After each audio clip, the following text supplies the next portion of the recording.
This is an audiobook created by Subconscious Key Studio.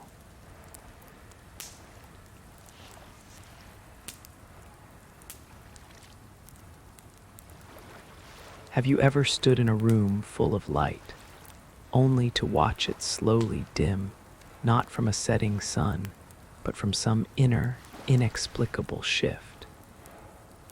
Have you ever reached for a faith that once felt as solid as stone, only to find your hands closing around empty air? This profound emptiness, this silent echo where the divine once resonated, is a landscape known to mystics and seekers throughout time. You are not broken. You are not being punished. You may, in fact, be navigating the sacred and terrifying terrain of the dark night of the soul. This is not a story of failure, but a map for a mysterious and necessary journey, a journey of dissolution that precedes a profound rebirth.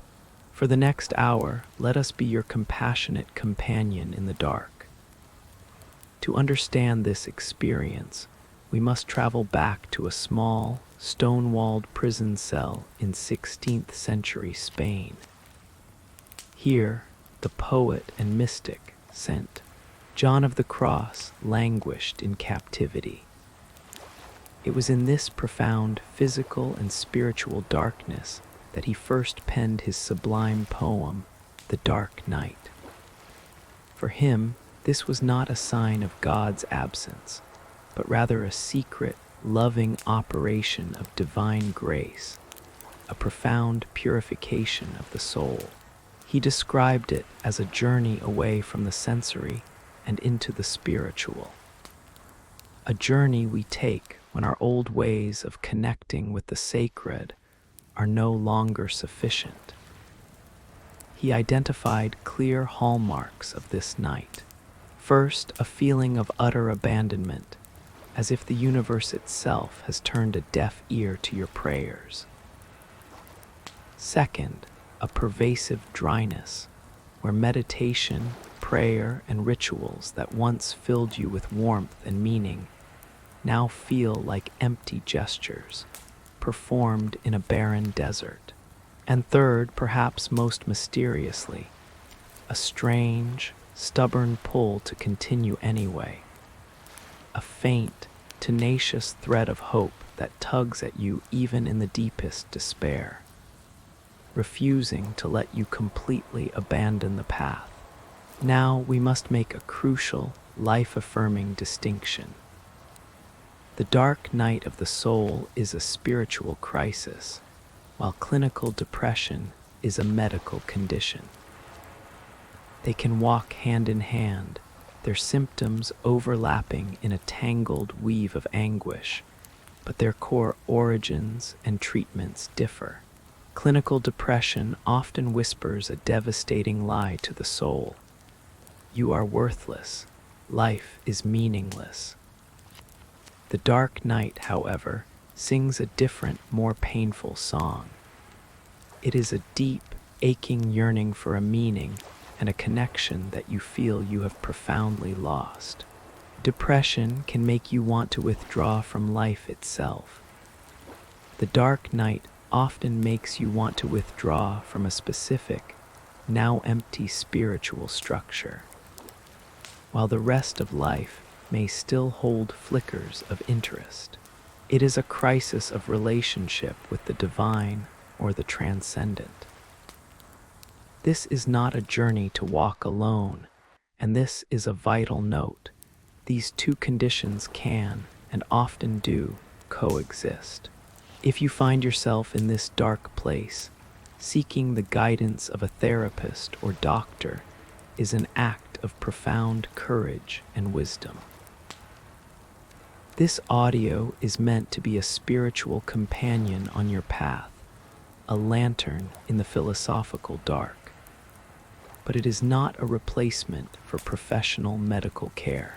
Please care for your whole being, mind, body, and spirit.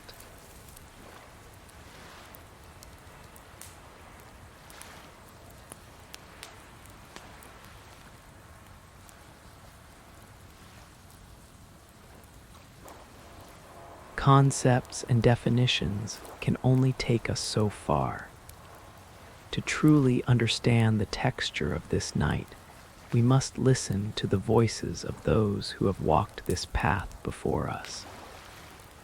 Their stories are more than anecdotes. They are a validation, a whispered reassurance in the dark that you are not going mad, you are not alone. These are the echoes of your own journey, reflected in the lives of others. I had spent 2 decades building a life that looked, from the outside, like a masterpiece. The corner office with a stunning view, the professional accolades framed on the wall, the respect of my peers.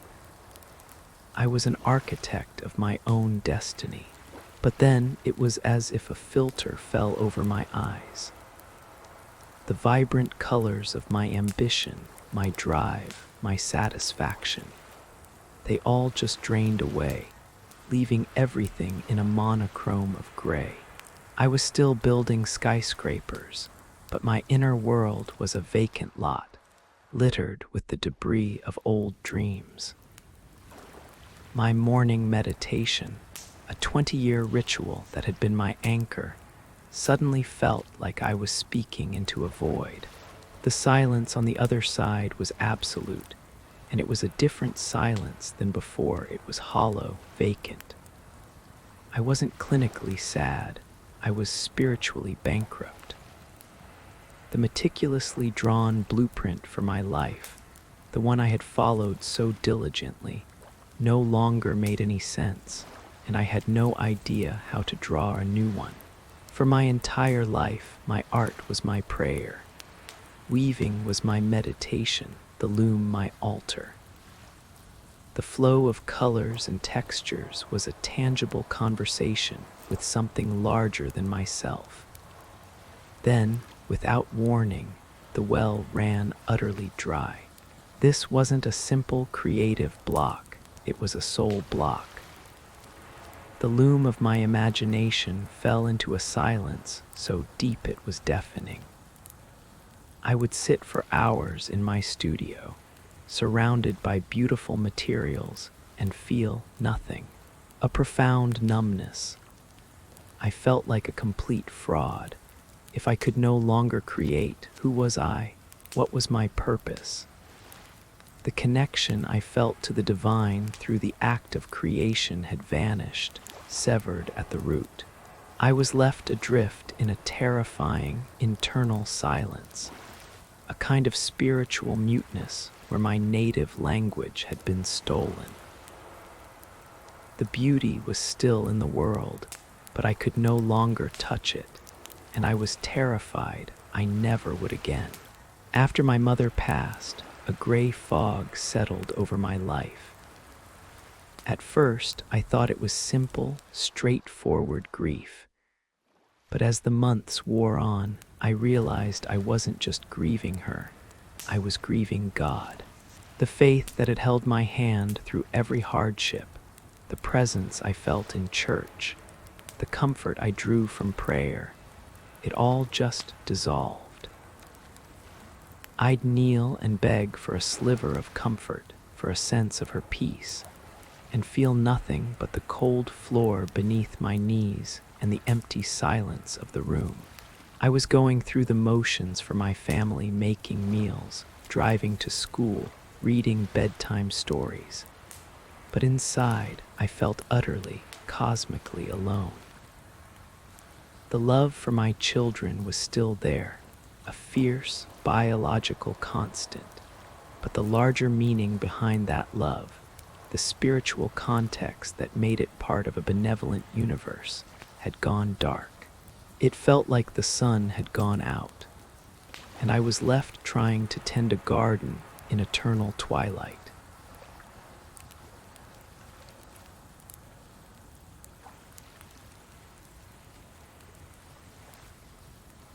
So what is truly happening in this profound and painful silence? If we listen to the wisdom traditions, they tell us a radical truth. We are not breaking down, we are breaking open.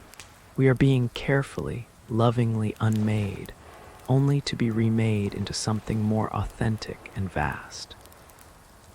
The ego, that constructed self with all its labels of businessman, artist, devotee, with its attachment to achievements and its comfortable, manageable ideas of God, is being dissolved. This is a spiritual initiation, not a punishment. It is the storm that clears the air, the fire that refines the gold, the necessary darkness that makes the dawn possible.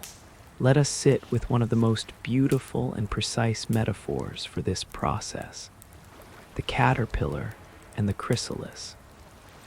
Imagine the caterpillar. Its entire world is defined by leaves and stems. It crawls, it eats, it knows itself as a creature of the earth. It has no framework, no capacity to even conceive of flight.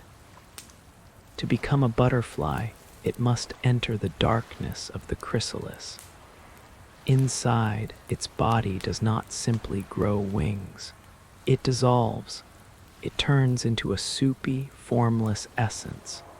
From the caterpillar's limited perspective, this is absolute death, the end of everything it has ever known. But in reality, this dissolution is a metamorphosis. Specialized cells called imaginal cells, which have been present all along, begin to activate. They are the blueprint for the butterfly, and they use the nutrient-rich soup of the old self to build the new. The dark night is your chrysalis, the feeling of falling apart, of your old identity and spiritual understandings melting away, is not a sign of failure. It is the necessary, messy, and miraculous prelude to a freedom and a perspective you cannot yet imagine.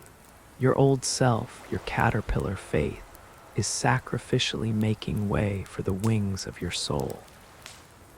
This is why it is called an initiation. You are not being cast out. You are being invited in to a deeper, more mature level of being. You are being weaned off a relationship with the divine that was based on feeling, on consolation, on tangible rewards, and are being guided toward a connection based on pure, unwavering essence and trust. A faith that exists not because it feels good, but because it is. It is a movement from knowing God as a concept to experiencing the ground of all being from within.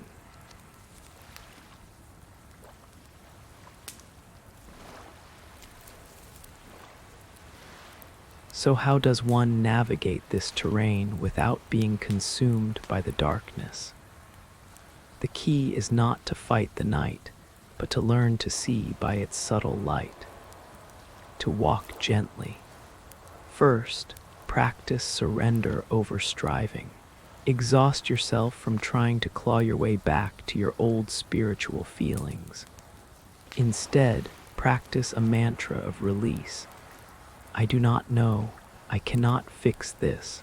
I surrender to this process.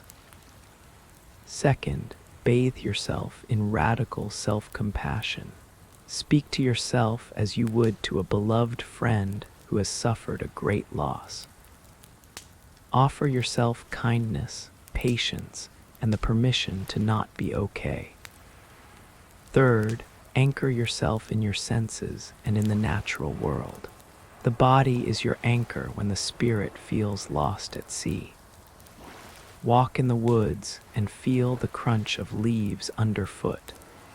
Listen to the persistent rhythm of the ocean. Watch a bird build a nest, utterly intent on its purpose. And fourth, seek out a silent fellowship. You do not need to explain your experience. Simply be in the presence of others who are on an authentic path, a meditation group, a book circle, a nature walk. Their quiet presence can be a lifeline, a reminder that the path exists, even when you cannot see it yourself.